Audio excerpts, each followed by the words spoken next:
Long before he took on the Super Show or battled Dennis Hopper, Mario was the star of a 1983 Marvel comic one-off inspired by the construction site antics of the arcade game Donkey Kong.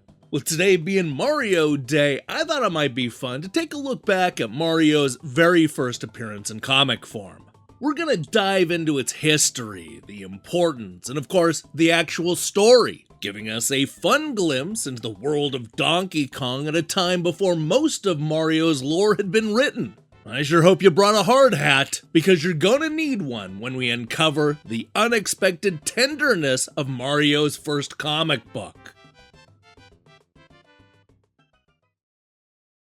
Before we can talk about Mario and Donkey Kong, we first need to talk about Blip magazine, the short-lived hybrid that attempted to mix video game coverage with a random assortment of comic strips. Although it was published by Marvel Comics and even had Stan Lee's name attached, not even the Amazing Spider-Man could save this magazine from bad timing. You see, Blip was first released in February of 1983. Yeah, the exact same year when the American video game market crashed. With game sales at an all-time low and the mainstream media calling the industry a fad, it's easy to understand why Blip was shuttered after only 7 issues. Now, the magazine itself is short and kinda sad, but this Donkey Kong comic is fascinating, if for no other reason than it marks the first time that Mario showed up in a comic. But hang on now, because that's not the only reason this comic is worth looking at. Because it's actually drawn by famous cartoonist Bob Camp, who not only worked on everything from the real Ghostbusters to SpongeBob SquarePants, but he also co-founded Spumco and had a big hand in creating the Ren and Stimpy show. Although it only consists of 36 panels, this is a fun and inventive way to tackle the material. And it gives us some insight into how people viewed Mario, Donkey Kong, and of course the damsels in distress back before a lot of the official lore was written. Now, with all that context out of the way, let's go ahead and dive into the Donkey Kong comic that was found in the pages of Blip magazine. Our story today picks up with Vic Video, a news reporter who promises a hard-hitting interview with Mario the Carpenter on the set of Donkey Kong. Tell me, Mario, may I call you Mario? How does it feel to be the world's leading tower climber and damsel rescuer? Or is there a different sort of man behind the powerful public facade? Which is the real Mario the Carpenter? Before Mario could even respond to that stupid question, the two men hear an eek from high above them. That's right, ladies and gentlemen, Donkey Kong has once again captured a fair damsel and is in the process of climbing to the top of the construction site. You would think that this action shot would actually be more interesting than some lame interview with Mario, but Vic sends us to commercial instead, where Mario smashes and bashes household items with the new Tough as Nails brand hammer.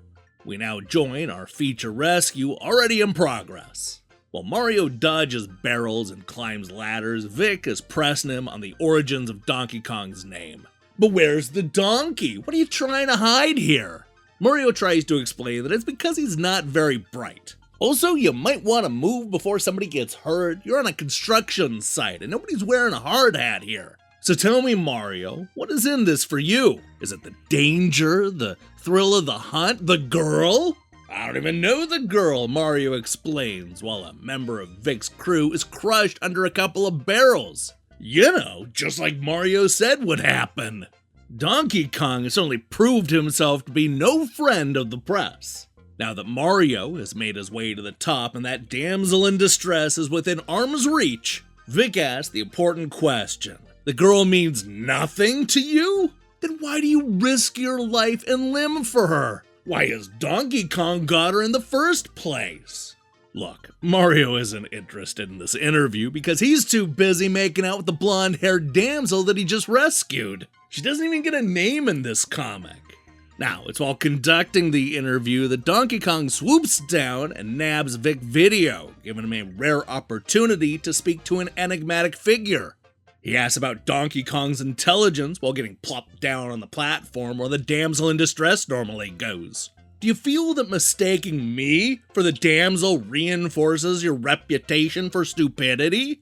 Wisely, DK just tosses him straight off the building, which is probably the smartest thing he could have possibly done.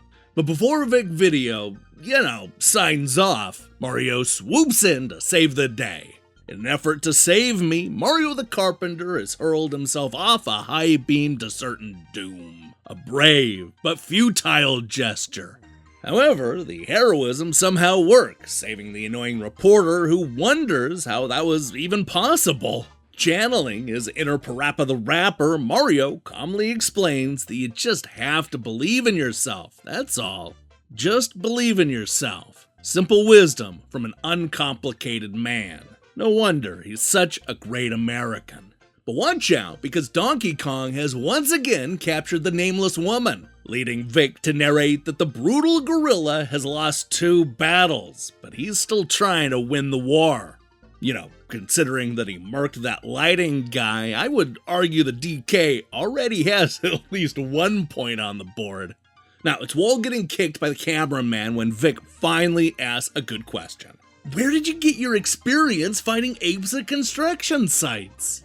This sets up Donkey Kong's lore, where Mario explains that they met in Japan, where they had experimented on a breed of gorilla in an attempt to turn them into more efficient construction workers. Somewhat naively, Vic asks what they would pay a 400-pound gorilla. But Mario is once again smooching with the unnamed blonde woman that he rescued for the 2nd time. However, this is once again short-lived as Donkey Kong grabs the girl for the 3rd time. Why does this keep happening? Mario explains that it's because the girls remind him of the mother that he never knew. Donkey Kong big? Yes. Baby? Maybe. More right after this message. Yet again, the news could be bringing amazing footage of a giant gorilla kidnapping a woman. But no, we get one more commercial from Tough as Nails Hammers, which beats the tar out of cement. We pick up with Vic and Mario being chased by what can best be described as a fireball. Vic wonders why, after all this time, Mario is finally talking about his part in the conspiracy. I feel the story finally needs to be told, Vic. I feel sorry for the big guy. Vic is noticeably shocked. I see myself as the one man with the training to know how to handle the situation. Is that your message? Vic asks, just happy to still be on the conveyor belt? You strive against all odds in a battle that never seems to end, simply because you must? Mario, who is once again just inches away from saving the nameless damsel in distress for the 3rd time, reveals that, actually, the message I'd really like to get across is this. Scratch him behind the ears! That's all he really wants! Now hang on a minute. Why on earth did it take 3 abductions to throw out this pro tip? He could have mentioned that while shoving his tongue down the damsel's throat, but no, he didn't think about it until it was almost too late. Amazing, intelligence, sympathy, a superb competitor and gorilla fighter. I've only one other question, Mario. How do we get down from here? Instead of answering, Mario and the nameless woman fall asleep in the arms of Donkey Kong. It's a genuinely tender moment, as well as a reminder that sometimes all your abductor really wants is a simple belly rub or an ear scratch. Now, with the story over, this leaves Vic Video free to get to the bottom of the next hot topic. That's right, the mysterious parentage of Donkey Kong Jr. News at 11. Hey, thanks for watching us break down this classic gaming comic. This is actually the 2nd week in a row where we've done something like this. We recapped the story of Johnny Turbo last week, and people seem to like it. Who knows, if these episodes prove to be popular, I may continue to break down the stories of these weird magazine comics. What do you say? Now, here's the question I have for you. What is Mario's greatest adventure? It can be a game, a comic, a movie, or really whatever you want, just as long as it has Mario going on an adventure. Let me see your picks in the comments below. We'll be back later this week with more reviews and announcements. So while you wait for that, I strongly recommend you click that subscribe button and support what we're doing here. Until then.